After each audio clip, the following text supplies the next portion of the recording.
আসসালামু আলাইকুম। ঈদের দিন সকালবেলা আমার মেয়ে তার বাবার সাথে মসজিদে গেছে নামাজ পড়তে। ছোট্ট মানুষ অনেক ঝামেলা করে, কান্নাকাটি করে বাবার সাথে মসজিদে যাবে। ছোট মানুষ বলে যাইতে দেই, বড় হইলে আর যাবে না ইনশাল্লাহ। তারপরে আমাদের মাংস আসছে, আজকে অনেক দেরি হইছে। আমি সেই মাংসগুলা পরিষ্কার করতেছিলাম, পরিষ্কার না, মাংসগুলো সব আলাদা করতেছিলাম, চর্বিগুলা, হাড়গুলা, কলিজা এগুলো সব আলাদা করতেছিলাম। আমার শাশুড়ি সবগুলো ভাগ করতেছিল। আর বাহিরে এত বেশি বৃষ্টি, মুষলধারে বৃষ্টি নেমে গেছে। এখন হচ্ছে বিকাল বিকাল হয়ে গেছে, 3টা 4টা এরকম। আজকে এমনিতেই মাংস আসতে দেরি হয়েছে, তার মধ্যে বৃষ্টি। আমি এখনও রান্না করতে যাইতে পারি নাই। আমার বিয়ের পর থেকে আমার বাবার বাড়িতে হচ্ছে মাংস আসতে সময় লাগে, দেরি হয়, কিন্তু আমার শ্বশুর বাড়িতে অনেক সকালবেলা কুরবানি জবাই করা হয়, কুরবানি দেওয়া হয়। তারপরে হচ্ছে আমরা দুপুরের রান্নাটা গরুর মাংস দিয়ে করি আলহামদুলিল্লাহ। কিন্তু এইবার আমরা হচ্ছে রাতের খাবার, রাতের রান্নাটা হচ্ছে গরুর মাংস দিয়ে করতে পারছি। তার কারণ এত বেশি বৃষ্টি ছিল, আবার মাংস আসতেও অনেক বেশি সময় লাগছে। সব কিছু মিলাইয়া বৃষ্টির মধ্যে আমি রান্না করতে যাইতে পারি নাই। আমার শ্বশুর বারবার বলতেছিল গ্যাসের মধ্যে রান্না করো, কিন্তু হাজার হইলেও গরুর মাংস বলে কথা, সেইটা কি গ্যাসের মধ্যে হয়? কোনোভাবেই না, এটা টেস্টও ভালো লাগে না। তো সব কিছু মিলাইয়া আমি একটু দেরি হইলেও আমি হচ্ছে মাটির চুলাতেই গেছি, সেখানে রান্না করছি। যেহেতু বাহিরে অনেক বেশি বৃষ্টি, সেই জন্য আমি চলে গেছি ভুঁড়ি পরিষ্কার করার জন্য। আমি একা একাই করতেছিলাম, শাশুড়িকে বললাম আপনার দরকার নাই, কিন্তু সে তারপরও বলে বৃষ্টির মধ্যে আমি কোথায় যাব, আমিও তোমার সাথে হাত লাগাই। তারপর হচ্ছে উনি একটু হাত লাগাইছে।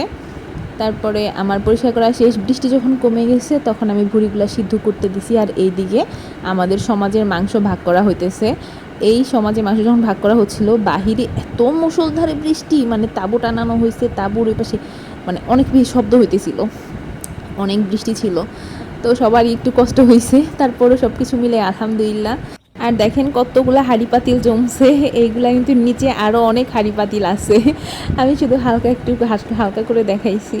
তারপরে এই যে আমি হচ্ছে মাংসটা হাতে মাইখা রান্না করতেছিলাম, চড়াই দিব, এই জন্য অনেক বেশি মশলা দিয়ে মাখতেছি। আমার মাখতে অনেক কষ্ট হইতেছে, কারণ পাতিলের তুলনায় মাংসের পরিমাণ অনেক বেশি আলহামদুলিল্লাহ।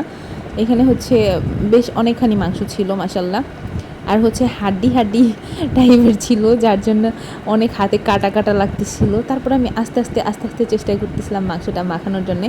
কুরবানি গরুর মাংস আলহামদুলিল্লাহ এত বেশি মজা হয়, এটার মধ্যে আল্লাহ অন্যরকম একটা বরকত দিয়ে দেয়। আপনি যত মশলা কম দিয়ে রান্না করেন, যেমন করে রান্না করেন, কোনো ব্যাপার না, কুরবানি গরুর মাংস অনেক বেশি মজা হয় আলহামদুলিল্লাহ।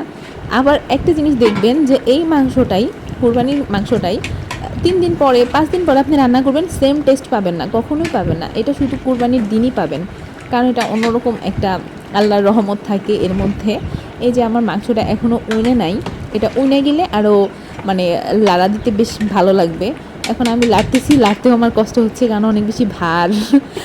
এখনও যেহেতু উড়ে নাই, সেই জন্যে আমি একদিকে হচ্ছে মাংসটা চড়াই দিছি, আর এইদিকে ভুঁড়ি পরিষ্কার করতেছি। নাক সুটকানোর কিছুই নাই। আমি হচ্ছে যতবার মাংস লাড়া দিচ্ছিলাম, ততবার হাত ভালো করে পরিষ্কার করে তারপর লাড়া দিচ্ছিলাম।